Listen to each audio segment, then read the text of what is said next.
नमस्कार दोस्तों, हम लेकर आ चुके हैं आप लोगों के लिए 20 मिनट में सुबह की 50 ताज़ा और बड़ी खबरें बताएंगे दोस्तों। तीसरे चरण के बाद मोदी सरकार में सकबुकाहट तेज़। अब अडानी से लेकर दोस्तों तो राम मंदिर तक का मुद्दा उठा डाला नरेंद्र मोदी ने। आखिरकार क्यों राहुल गांधी ने कहा कि बीजेपी देश के लोकतंत्र को ख़त्म करने के लिए आमेदा है। 400 सीट इसीलिए चाहिए बीजेपी को। कैसे कपिल सिब्बल ने दोस्तों भारतीय जनता पार्टी की खोली पोल, बताएंगे राम मंदिर वाला जो बाबरी वाला ताला राम मंदिर पर लगवा रहा है उसके पीछे का राज क्या है, और क्यों आखिरकार दोस्तों मायावती ने अपने भतीजे अभिषेक को हटा दिया है। बताएंगे इसके पीछे मायावती की क्या चाल है। तमाम मुद्दों पर होगी बात, लेकिन उससे पहले अगर आपने अब तक हमारे चैनल को सब्सक्राइब नहीं किया जल्दी से कर लीजिए। पास में एक घंटे आएगी, इसको भी दबाइए ताकि हर वीडियो की अपडेट आपको मिल पाए। दरअसल दोस्तों भारतीय जनता पार्टी के ऊपर जमकर भड़के राहुल गांधी। कहा प्रधानमंत्री देश के लोकतंत्र को ख़त्म करना चाहते। राहुल गांधी ने कहा कि इस देश का प्रधानमंत्री डरपोक है, उसको जैसे ही सच्चाई सामने आती है तो देश का प्रधानमंत्री डरने लगता है।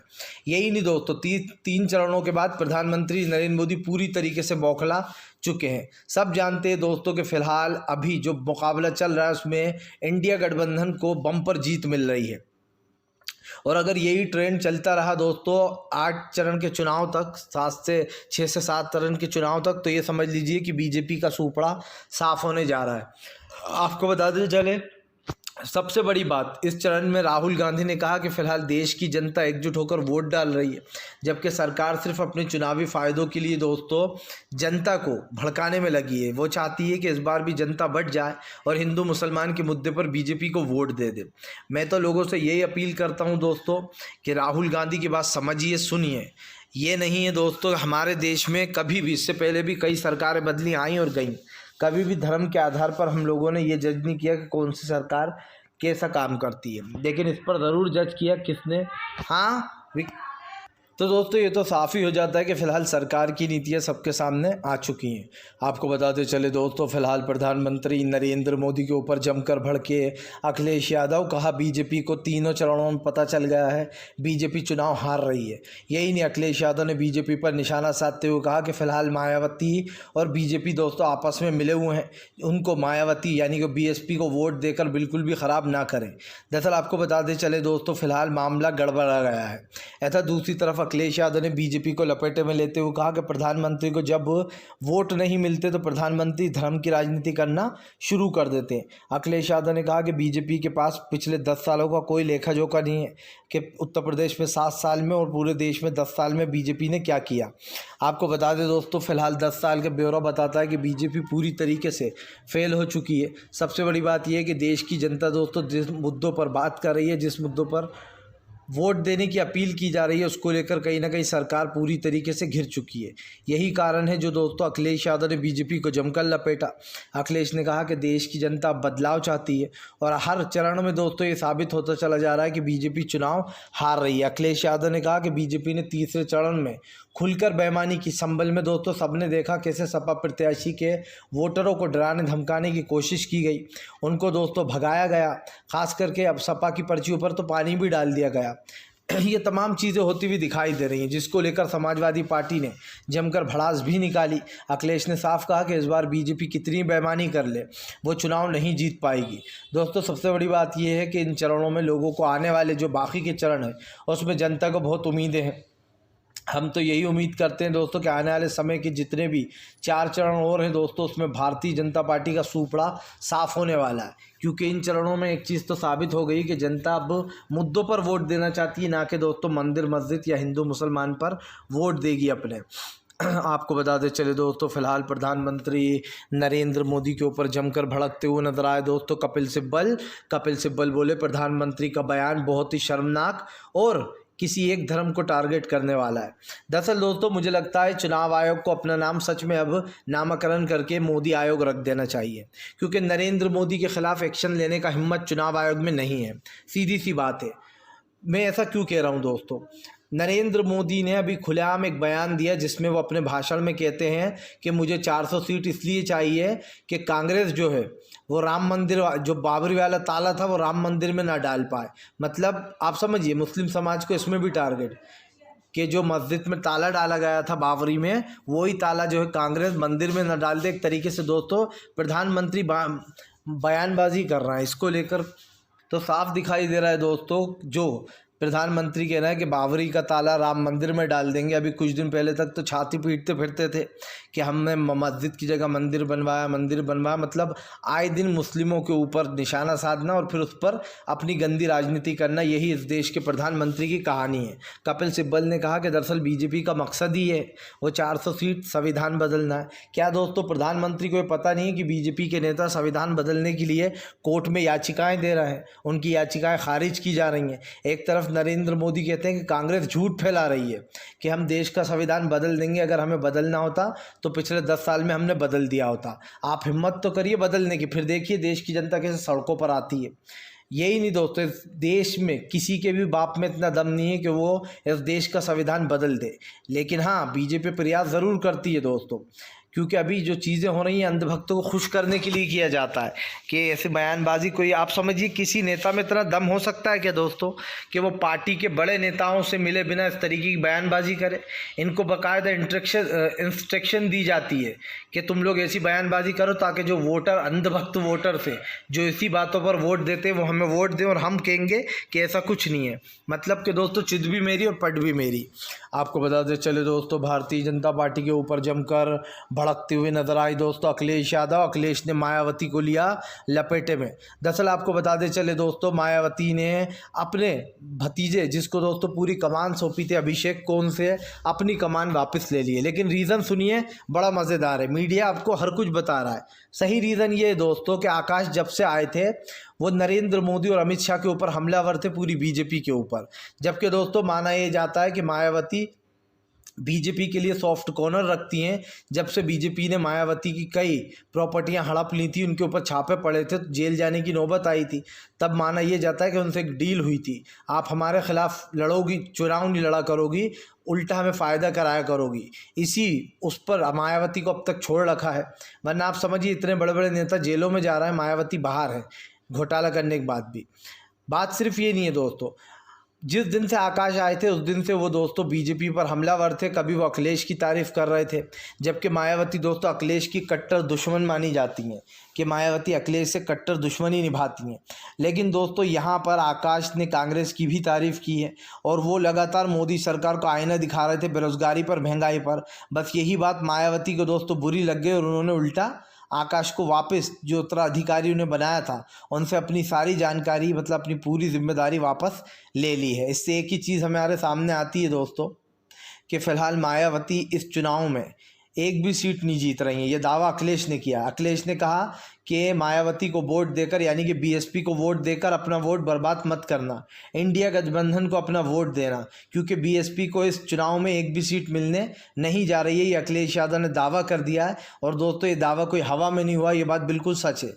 जो मायावती को लोग जानते थे वो मायावती पहले ही ख़त्म हो चुकी हैं, क्योंकि जो अब बीजेपी के साथ गठबंधन में है वो मायावती एक अलग ही हैं। हमने देखा था पहले बीएसपी का दोस्तों एक रुतबा हुआ करता था, जो मैंने वीडियोस पुराने देखे हैं उसमें मायावती बहुत स्ट्रॉन्ग लेडी बनकर सामने उभरा करती थी, बोलने का एक अंदाज़ था। लेकिन आज दोस्तों बीजेपी की बुराई करने से डरती हैं। बस कभी कभार दुनिया को दिखाने के लिए कभी कभार बुराई करना ही पड़ती है, तो कभी कभार वो हमला बोल देती है, लेकिन ज़्यादातर वो या तो अखिलेश के ऊपर हमलावर रहती हैं या विपक्ष के ऊपर। तो इससे एक चीज़ तो साबित यही हो जाती है दोस्तों कि उनका भतीजा लगातार बयानबाजी कर रहा था बीजेपी के ख़िलाफ़, यही बात उन्हें बुरी लग गई और उन्होंने दोस्तों एक तरीके से अपना स्टैंड बदल दिया। मैं तो अभी भी यही कहूँगा दोस्तों, सरकार की नीतियाँ, सरकार की जो भी चालाकियाँ वो जनता को दिखाई दे रही हैं। प्रधानमंत्री से लेकर बीजेपी के तमाम टुचपुंजी नेता तक दोस्तों इसी तरीके की बयानबाजी करते हैं जिससे कि देश में नफरत फैले, और मायावती वो उन्हीं सबसे लगता है खुश रहती हैं। आपको बता दें चले दोस्तों, प्रधानमंत्री नरेंद्र मोदी के ऊपर भड़के असदुद्दीन ओवैसी ने बीजेपी पर साधा निशाना। दरअसल ओवैसी ने कहा है कि फ़िलहाल इस देश के प्रधानमंत्री को बदलना बहुत ज़रूरी है। आपको बता दें चले ओवैसी ने कहा कि इनाऊ देश का प्रधानमंत्री सिर्फ एक धर्म का प्रधानमंत्री है, वो पूरे देश का प्रधानमंत्री नहीं है। ओवैसी ने कहा कि जिस देश का प्रधानमंत्री अल्पसंख्यक, खास करके दोस्तों दलित, पिछड़े, आदिवासी, इन सब लोगों को टारगेट करे, वो देश का प्रधानमंत्री तो बिल्कुल नहीं हो सकता है। आपको बता दें चले ओवैसी ने दावा किया है कि देश के प्रधानमंत्री सिर्फ हिंदुत्व को सपोर्ट करते हैं दोस्तों, और सिर्फ क्योंकि उन्हें पता है दोस्तों कि माइनॉरिटी में सिर्फ मुस्लिम और दलित पिछड़ा आदिवासी हैं, और दोस्तों कहीं ना कहीं जो एक उनको बहुमत चाहिए, उस बहुमत के आंकड़े में हिंदू भाई हैं। इसलिए दोस्तों हिंदू कम्युनिटी को अपना निशाना बनाते हैं नरेंद्र मोदी, ताकि वो लोग हिंदुत्व के नाम पर वोट दें। आपको याद नहीं होगा पर बता दो, ध्रुव राठी ने अपने एक वीडियो में पता है क्या जानकारी दी थी कि ऐसा ही हिटलर भी था दोस्तों। उसने एक ऐसी कम्युनिटी के को अपने कंट्रोल में लिया था जो सबसे बड़ी स्ट्रॉन्ग कम्युनिटी थी, यानी कि वहाँ की ये कह सकते हैं कि दोस्तों संख्या सबसे ज़्यादा थी उनकी। इसी कमेटी को जो है यहाँ पर उसने भी यही करा था, हिटलर ने उनके दिमाग में बातें डाली थी, वो लोग हमें मार देंगे, वो हमें ख़त्म कर देंगे, हमें अपनी लड़ाई लड़ना पड़ेगी, हमारा देश छीन लेंगे। बस ऐसे ही काम इस वक्त देश की सरकार कर रही है। ये आरोप भी ध्रुव राठी ने लगाए थे सरकार पर, और वो दोस्तों कहीं सच होते हुए साबित हो रहे हैं, क्योंकि जो हालात अभी देश के हैं वो तो साफ ही दिखाई दे रहा है। इस देश की सरकार चाहे कितना ही झूठ बोल ले दोस्तों, लेकिन जनता सब कुछ देख रही है। इस जनता ने 3 चरणों में बीजेपी की हवा टाइट कर दी है। आने वाले अगर 4 चरणों तक, और दोस्तों 3 से 4 चरणों तक यही माहौल रहा तो बीजेपी का सुपड़ा साफ होने में ज़्यादा टाइम नहीं लगेगा। वैसे भी दोस्तों कर्नाटक, तमिलनाडु, तेलंगाना और ख़ास करके केरल, इन जगहों पर नरेंद्र मोदी का बिल्कुल भी जादू नहीं चलने वाला है। साउथ से बीजेपी साफ है दोस्तों, इतना लिखकर आप ले लीजिए। याद कीजिए जब एक बार इंदिरा गांधी को चुनाव में वोटों की ज़रूरत थी, सीटों की, तब कर्नाटक ही वो राज्य था जिसने इंदिरा गांधी को जीत दिलाई थी। माना जाता है कर्नाटक और महाराष्ट्र चुनाव में बहुत बड़ा उलटफेर करते हैं, और ऐसे में अब की बार बदलाव की पूरी जो योजना है विपक्ष बना चुका है। मैं इसमें थोड़ी सी कमी पता है क्यों नहीं रख रहा हूँ कि इंडिया गठबंधन की सरकार आई तो, ये नहीं लगाऊंगा मैं दोस्तों, मैं कहूँगा आने वाली है, क्योंकि दोस्तों चाहा है वहीं रहा है। और सिंपल सी बात, जो जनता का अभी तक रिस्पॉन्स मिल रहा है उसके हिसाब से इंडिया गठबंधन ही जीत रहा है, जबकि एनडीए दोस्तों कहीं दिखाई भी नहीं दे रहा है। न एनडीए के नेता दिखाई दे रहे हैं, सिर्फ नरेंद्र मोदी और अमित शाह, इन दोनों के सर पर ही सारा भार रहता है। ये दोनों ही वो करते रहते हैं खास कर पब्लिसिटी, लेकिन साफ दिखाई दे रहा है अब की बार दोनों ही फेल होते हुए नज़र आएंगे। आपको बताते चले दोस्तों, फिलहाल प्रधानमंत्री नरेंद्र मोदी के ऊपर जमकर भड़कते हुए नजर आए दोस्तों। जो है यहाँ पर संजय सिंह ने बीजेपी को लिया लपेटे में। दरअसल संजय सिंह ने बीजेपी को घेरते हुए कहा कि फ़िलहाल दिल्ली की 7 सीटें आम आदमी पार्टी जीत रही है।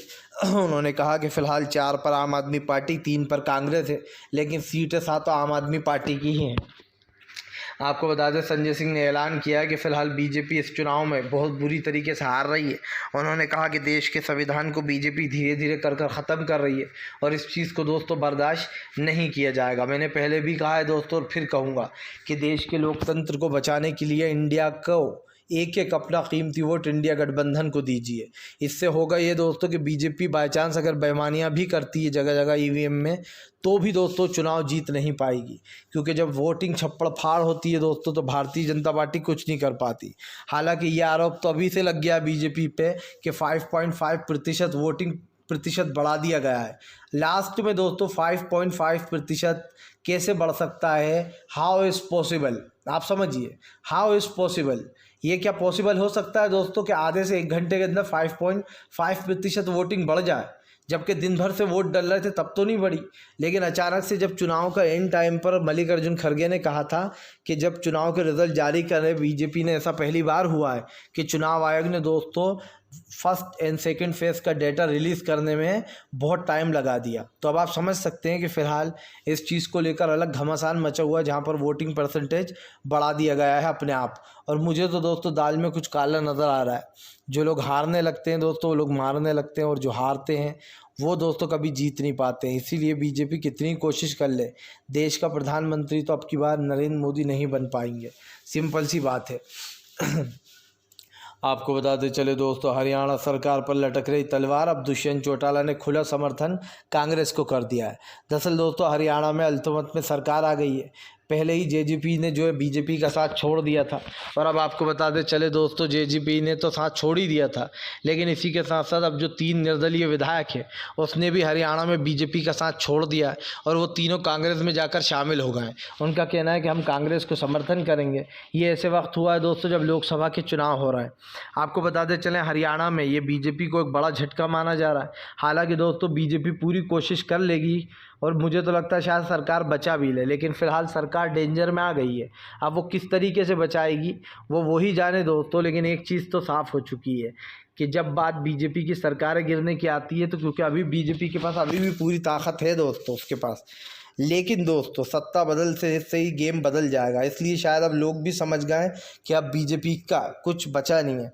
कुछ दिन बाद आप लिख के ले लीजिए, अगर बीजेपी की दोस्तों बुरी हार हो गई इस चुनाव में तो आप देखना जो लोग बीजेपी में शामिल हुए हैं वो एक एक करके बीजेपी को कैसे ठेंगा दिखाते हैं, क्योंकि फिर वो यही बोलेंगे कि हमें ज़बरदस्ती ले जाया गया, हमें धमकाया गया ईडी सीबीआई के नाम पर, इसलिए हमने बीजेपी ज्वाइन की थी। ये आप लिख के ले लीजिए। अभी जिस दिन सरकार बदल गई दोस्तों बीजेपी की, उस दिन ये बयान ज़रूर आएंगे विपक्ष के नेताओं के, क्योंकि मुझे एक चीज़ समझ में आ गई है कि फ़िलहाल जो लोग भी बीजेपी को सपोर्ट कर रहे हैं दोस्तों वो सिर्फ डर के मारे कर रहे हैं, इसके अलावा उनके पास और कोई रीज़न नहीं है। कुछ लोग होंगे जो पैसे के लिए भी करते हैं दोस्तों, क्योंकि उन्हें पैसा भी मिलता है बीजेपी से अच्छा खासा भर भर के, लेकिन जो सबसे बड़ा रीज़न है वो मैं आपको बता चुका हूँ कि डर सबसे बड़ा रीज़न होता है इंसान का कि हम जेल नहीं जाएंगे, और बस इसीलिए बीजेपी को जो यहाँ पर वोट दिए जा रहा है।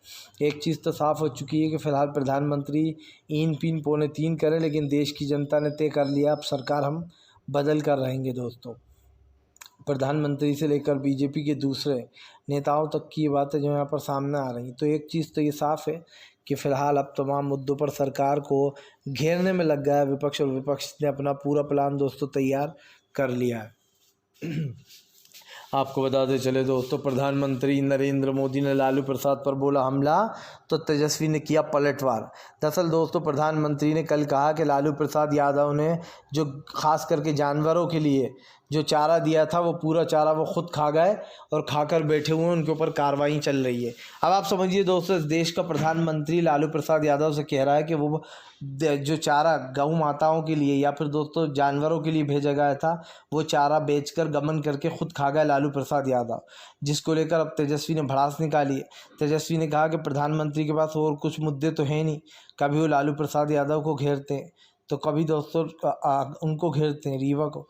साफ दिखाई दे रहा है इन सारे मुद्दों से हमें कोई फ़र्क नहीं पड़ने वाला। इसको लेकर जो यहाँ पर सभी ने साफ कर दिया था कि फ़िलहाल अब सरकार की नीतियाँ जो है वो पूरी तरीके से दोस्तों जो यहाँ पर फेल होती हुई नज़र आ रही हैं, क्योंकि हमें एक चीज़ साफ दिखाई दे रही है कि जनता ने अपना मन बना लिया है। इस बार जनता दोस्तों बदलाव की हवा चाह रही है। आपको पता है वोट प्रतिशत बहुत कम होता चला जा रहा है, वोट प्रतिशत इतना कम हो गया है दोस्तों कि अब सरकारें सोच रही हैं कि आगे क्या किया जाए। तो साफ दिखाई दे रहा है दोस्तों कि प्रधानमंत्री ने जो वादे किए थे, एक तो वो वादे पूरे नहीं हुए, ख़ास करके 2014 के बाद से 2024 तक उन तमाम वादों की पोल खुल गई, लेकिन सरकार की नीतियाँ वही की वही रहीं। और इससे पहले भी सरकार के ऊपर कई सवाल खड़े हुए थे, लेकिन आपको बताते चलें राहुल गांधी हो या विपक्ष के तमाम नेता दोस्तों, सबसे बड़ी बात यह है कि चुनाव जीतना सिर्फ ये मकसद नहीं कि सत्ता को हासिल करना। इस चुनाव को जीतने का मकसद असली ये है दोस्तों कि देश के लुटते हुए लोकतंत्र को बचाया कैसे जाए। आज जो सरकार चल रही है हालिया में बीजेपी की, वो सिर्फ देश में नफरत बांटने का काम करती है और इसके आधार पर ही अब तक वो यहाँ पर टिकी हुई है। आपको बताते चले दोस्तों, प्रधानमंत्री नरेंद्र मोदी के ऊपर जमकर भड़कते हुए तो दोस्तों यहाँ पर एक चीज़ तो साबित हो जाती है कि फ़िलहाल आने वाला जो देश के लोकतंत्र का जो आगे के चरण है उसमें सिर्फ एक ही चीज़ आप लोगों को ध्यान रखना है, किसी भी तरीके से आपको इंडिया गठबंधन को सपोर्ट करना है। मैंने पहले भी कहा है दोस्तों, फिर कहूँगा, बीजेपी की सिर्फ एक ही मंशा है कि वो किसी भी तरीके से देश के लोकतंत्र को ख़त्म कर दे। और दोस्तों अगर ये हो गया ना तो फिर ये समझ के चलिएगा कि फिर देश में लोकतंत्र नहीं बचेगा। प्रधानमंत्री नरेंद्र मोदी चुनाव हार रहे हैं, ये साफ दिखाई दे रहा है, और चुनाव हारने के चक्कर में उन्होंने लोकतंत्र की पूरी तरीके से दोस्तों दुहाई कर दी है। सब देख रहे हैं कि कैसे आचार संहिता का उल्लंघन हो रहा है, खुलेआम बयानबाजियां हो रही हैं और मुस्लिमों को टारगेट किया जा रहा है, हिंदू मुस्लिम बयानबाजियों में हो रहा है। फिर भी चुनाव आयोग दोस्तों अपने मुंह पर उंगली रखकर बैठा, और इसका सबसे बड़ा रीज़न मैं आपको दे चुका हूं कि प्रधानमंत्री में डर है, और जब किसी में डर होता है दोस्तों तभी वो इस तरीके की बौखलाहट में बयानबाजियाँ करता है। प्रधानमंत्री चाहे कैसी बयानबाजी करते रहें, लेकिन इस देश की जनता ने तय कर लिया है कि इस बार दोस्तों वो बीजेपी को सत्ता से हटाकर बाहर रहेगी। फिलहाल